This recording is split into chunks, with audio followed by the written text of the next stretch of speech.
कि हमारे यहाँ से बनारस लोग आते हैं अंतिम में। हाँ हाँ हाँ। हम कई बार आए, कई बार गए बनारस और गाजीपुर, तो हमको लगता है कि सैकड़ों बार आ चुके। अच्छा, तो चल के आएंगे तो वापस जा सकते हैं, लेकिन अगर आपको कोई लेके आएगा तब नहीं जा पाएंगे, तो नहीं जा पाएंगे। हाँ, माता रानी के दरबार में आयोजित कार्यक्रम पिछली बार भी मैं उपस्थित हुआ था। आप सबका स्नेह, आप सबका प्यार मिला। आज परम सौभाग्य है, आदरणीय मंत्री जी भी बैठे हैं। मैं सबका अभिनंदन वंदन करते हुए बिना किसी भूमिका के सीधे सीधे अपनी बात रखता हूँ। श्रीमान आदरणीय श्री ब्रह्मा शंकर तिवारी जी को आप भली भांति जानते ही होंगे।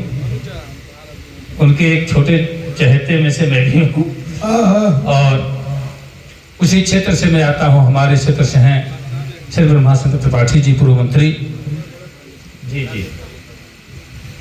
एक कविता हमारी, मेरा मन हो रहा है कि आपके बीच अगर नहीं सुनाऊं तो शायद बेईमानी हो जाएगी, और यहाँ सुरक्षित भी महसूस करना, इसलिए सुना दे रहा हूँ। हालांकि ये कविता मैं फैजाबाद में जब पढ़ दिया मंच से, तो कुछ लोग ऐसे टूट पड़े कि अब क्या बताया जाए, बड़ी बुरी स्थिति हमारी हो गई थी। और पुलिस प्रशासन अगर तगड़ी नहीं हुई होती वहाँ, तो शायद क्या दशा होती हमारी, ईश्वर जाने। आज मैं पढ़ता हूँ, थोड़ा सा मन आप लोग बनाइएगा। कभी होता है ऐसा पारस, नाम किसी का छू देता है, एक नहीं जन्मों जन्मों तक जीवन को खुशबू देता है। अब कविताएं मित्रों, शब्दों के सागर से मोती निर्विघ्न निकल कर आता है, स्वर सूर ताल लय छंद बंद गुंजायमान हो जाता है, निज भाव समर्पित करता है जो वर्तमान में कभी कोई मानव जीवन में सदियों तक इतिहास उसे दोहराता है। कविता लफासी नहीं, कविता कविता की भाषा। सर थोड़ी देर के आप इधर ध्यान दीजिए, बस सुनिए। मैं सीधे सीधे पढ़ता हूँ कि तीमारदार हो गए बीमार में शामिल, तीमारदार हो गए बीमार में शामिल, और साथग्रस्त हो गए परिवार में शामिल। तीमारदार हो गए बीमार में शामिल और साथग्रस्त हो गए परिवार में शामिल, और हत्या बलात्कार का मेडल लिए हुए चुट्टे भी आज हो गए सरकार में शामिल। तीमारदार हो गए बीमार में शामिल और साथग्रस्त हो गए परिवार में शामिल, हत्या बलात्कार का मेडल लिए हुए चुट्टे भी आज हो गए सरकार में शामिल। क्या बात है? पीते हैं रोज दारू जो दूध बेचकर अखबार में शामिल। क्या बात है? जोरदार तालियां हो जाए। पीते हैं रोज दारू जो दूध बेचकर, रहता है नाम उनका अखबार में शामिल, और दुनिया में तरक्की का रिकॉर्ड तोड़कर टॉपर हुए बिहार की रफ्तार में शामिल।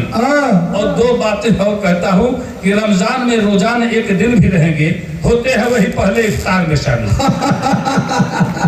रमजान में रोजाना एक दिन भी रहेंगे, होते हैं वही पहले इफ्तार में शामिल। और जिन बातों के लिए विवाद खड़ा हुआ था, मैंने कह दिया था कि हफ्ता वसूलते हैं गुंडों से आजकल, हफ्ता वसूलते हैं गुंडों से आजकल, संतों के हो गए हैं वो कतार में शामिल। क्या बात है? क्या बात है? हफ्ता वसूलते हैं गुंडों से आजकल, ठीक विश्लेषण। संतों के हो गए हैं वो कतार में शामिल, और प्रेमी किसी के बाप के गुलाम नहीं है, पर गिद्धों के हो गए प्रचार में शामिल।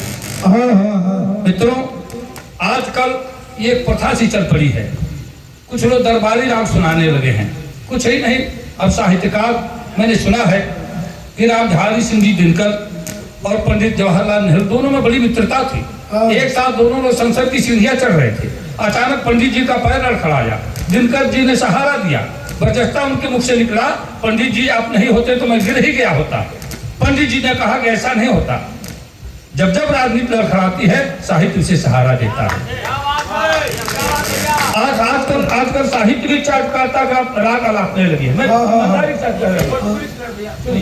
भोजपुरी का सुनाए आएंगे पूरी वो धीरे धीरे जो सुनाओ करो तो सब तो उठ के चले गए, जरा कैसे भोजपुरी सुनाओ। भोजपुरी तो हमने के मातृभाषा है, भोजपुरी में सुने तो कहाँ सुनाए। आप मंत्री जी को सुनाइए, और आप सुन लेंगे तो समझिए कि सब लोग सुन लेंगे। सब कोई घर से सुन रहा है। फजीहत भाई चूंकि इस कार्यक्रम के संयोजक हैं, और नहीं अगर सुनाएंगे तो फजीहत कर ही देंगे।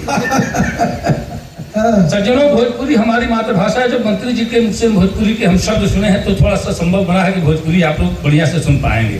और गाजीपुर के लोग, बलिया के लोग भोजपुरी नहीं सुनेंगे तो कौन सुनेगा? हमने तमाम मंचों पर, तमाम चैनलों के माध्यम से कहा है, हमारी मातृभाषा इतनी